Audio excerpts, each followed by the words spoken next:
আসসালামু আলাইকুম, কি অবস্থা সবার? চলে আসলাম সেই আধা আধুরা ব্লগ নিয়ে। প্রথম পার্ট আপলোড দিছিলাম মেবি 2 মাসের মতো হয়ে যাচ্ছে, কারণ মাঝখানে ঠান্ডা লাগার কারণে ভয়েস ওভার দিতে পারি না, এন্ড এরপর এক্সাম শুরু হয়ে গেছে। তো যাই হোক, এটা নানু বাড়িতে আমাদের সেকেন্ড ডে ছিল, আর তখন যেহেতু অক্টোবর মাস চলতেছিল, তখন অনেক গরম ছিল, অনেক বলতে অনেক। আমরা যেদিন গেছি ওই দিন সন্ধ্যা থেকে একটু বৃষ্টি বৃষ্টি ভাব ছিল, হঠাৎ হঠাৎ এরকম বৃষ্টিও হয়।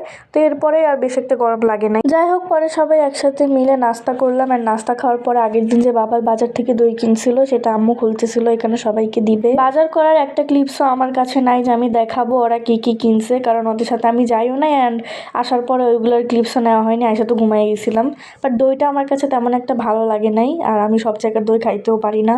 বেলা 12টার দিকে আমরা আবার চা বানাও খাইছিলাম, কারণ চা ছাড়া আমাদের কারো চলে না, সাথে আমারও না। আমরা গ্রামে গেলে ম্যাক্সিমাম টাইম বারান্দায় বসে থাকি, কারণ আশেপাশের মানুষের সাথেও কথা হয়, আর আমরাও বসে বসে গল্প করি। এরপর কিছুক্ষণ গল্প করার পরে আমি, আম্মু আর বাবা গেছিলাম বাড়ির উত্তর সাইডে। এখানে যে আমার নানু আর নানা অনেকগুলো পেঁপে গাছ লাগাই রাখছে, এখান থেকে আমরা এখন পেঁপে নিব, কারণ এরা নাকি রাতে এটা ভর্তা বানাবে। এখন যেটা দেখতেছো এটা তো কাঁচা, বাট এটা পাকলে অনেক বেশি মজা লাগে, যে বাবা অলরেডি এখান থেকে নিচ্ছে পেঁপে। আমাদের গ্রামের বাড়িতে আমার সবচেয়ে ফেভারিট সাইড হচ্ছে এই উত্তর সাইড। এখানে আগে এই গেটটা ছিল না, এটা আমাদের বাড়ির পেছনের গেট। সামনের গেট দিয়ে সবসময় ঘুরে যাইতে হইতো, বাট পেছনের গেট লাগানোর পর এখন সহজেই উত্তর সাইডে যাওয়া যায়। আমাদের বাড়ির ডিটেলস নিয়ে অনেক ভিডিও বানানো হয়েছে, অনেক ব্লগ বানানো হয়েছে, বাট ওইগুলো কখনোই আপলোড দেওয়া হয় নাই, যার কারণে আবার নতুন করে বলতে হচ্ছে। এরপর এসে দেখি আম্মু এখানে রান্না বাড়া শুরু করে দিয়েছে, দুপুরের পোলাও রান্না করতেছে। আর আমাদের এই কিচেন সাইডটা কিন্তু বারান্দায় 2020 সালে করা হয়েছিল, সেটা বারবার মাটির চুলায় রান্না করতে হয়। রান্নায় দেরি হচ্ছিল আর আমাদেরও গরম লাগতেছিল, তাই আম্মু আমাদেরকে লেবুর শরবত বানাই দিয়েছে, আর এরপর গিয়ে আমি গোসল করে আসছি। গোসল করে এসে দেখি অলরেডি রান্না শেষ, তো সবাই খেতে বসে পড়লাম। সবাই খাওয়া দাওয়া শেষ করে গেছিলাম একটু পুকুর পাড়ে। আমাদের এই পুকুরে নানা অনেকগুলো মাছ চাষ করে, আর নানা এখানে আসছিল খাবার দিতেছে, আমিও চলে আসছি ভিডিও করতে আর তোমাদেরকে দেখাইতে। তো নিজেই দেখে অবাক হয়ে গেছি যে আমাদের পুকুরে এত মাছ, যখন খাবারগুলো দিতেছিল সবগুলো মাছ একসাথে জড়ো হয়েছিল। দেন বিকালের দিকে আমি আর মামুনি আসছিলাম আমাদের বাড়ির একদম পিছনে।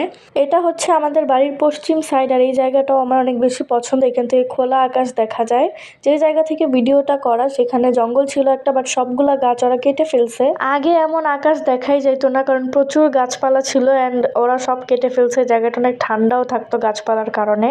আমি মামুনি অনেক ভিডিওস ছবি এখানে তুলতাম যখনই গ্রামে আসতাম। আমি এই ভিডিওটা করে শেষই করছি মাত্র, এরপরই বৃষ্টি নেমে গেছে। দেন আমরা ঘরের ভিতরে চলে আসছি তাড়াতাড়ি করে। সন্ধ্যায় বসে বসে আমি আর মামুনি এমনি ফোন চালাচ্ছিলাম, আবার এর মধ্যে কারেন্টও চলে গেছে। আবার আম্মু তখন রান্না করা শুরু করছে, তখন কারেন্ট চলে গেছে, তো লাইট নিয়ে রান্না করতেছিল। এন্ড এরপর আর তেমন কোনো ক্লিপস নেওয়া হয় নাই, তো একদম সকালে উঠে ক্লিপস নিচ্ছি। এটা হচ্ছে সকালে খিচুড়ি আর হাঁসের মাংস রান্না করছিল নানু। আমরা বাড়িতে গেলে হাঁসের মাংস বা খিচুড়ি নানু একদিন না একদিন রান্না করবেই, কারণ আমরা এই জিনিসটা অনেক বেশি পছন্দ করি, তা আবার নানুর হাতে। এদিকে আমি গ্লাস না পেয়ে 4 কাপে কোক খাচ্ছি। এটা আমাদের থার্ড ডে ছিল গ্রামের বাড়িতে, এন্ড এত ডিস্টার্ব করতেছিল, কারেন্ট একটু পর পর যাচ্ছিল, এন্ড ওই দিন অনেক গরমও ছিল। সকাল থেকে দুপুর পর্যন্ত মেবি 5-6 বার কারেন্ট গেছিল। আর বিকালবেলা মামুনি হচ্ছে শাড়ি পরছিল, আর আমাকে বলছিল একটু ছবি তুলে দিতে। এই জন্য পরে আমি মামুনিকে অনেক সুন্দর সুন্দর ছবি তুলে দিছি। ছবি তুলতেছি আর ঘাম মুছতেছি, এত গরম পড়তেছিল ওই দিন। মামনি কিভাবে শাড়ি পরে সার্ভাইভ করছে আই ডোন্ট নো। জানতাম গরমে এমন বাজে অবস্থা হবে, তাই মামনিকে ছবি টবি তুলে দিয়ে একদম বিকালবেলা গোসল করছি। এন্ড এসে দেখি আম্মু এখানে পিঠা বানাচ্ছে, মাংস পিঠা। অনেকে এটাকে অনেক নামেই বলে থাকে, বাট আমাদের বাসায় সবাই এটাকে মাংস পিঠাই বলে। এন্ড সাথে ছিল চালের গোড়া রুটি। এরপরে মেবি আমরা আরো 1 থেকে 2 দিনের মতো ছিলাম গ্রামে, বাট আমার ঠিক মনে নাই 2 দিন বা 1 দিন এইভাবেই কাটছে, যার কারণে ওইটার ব্লগ বানানো হয় নাই, কজ সেম জিনিস। বাট লাস্টের ডে গুলোতে অনেক বেশি গরম ছিল, কিভাবে যে ছিলাম আল্লাহই জানে। সো আজকের এই ব্লগটা এই পর্যন্ত এখানেই শেষ করতেছি। দেখা হচ্ছে তোমার সাথে নেক্সট কোনো ব্লগে। Thanks for watching.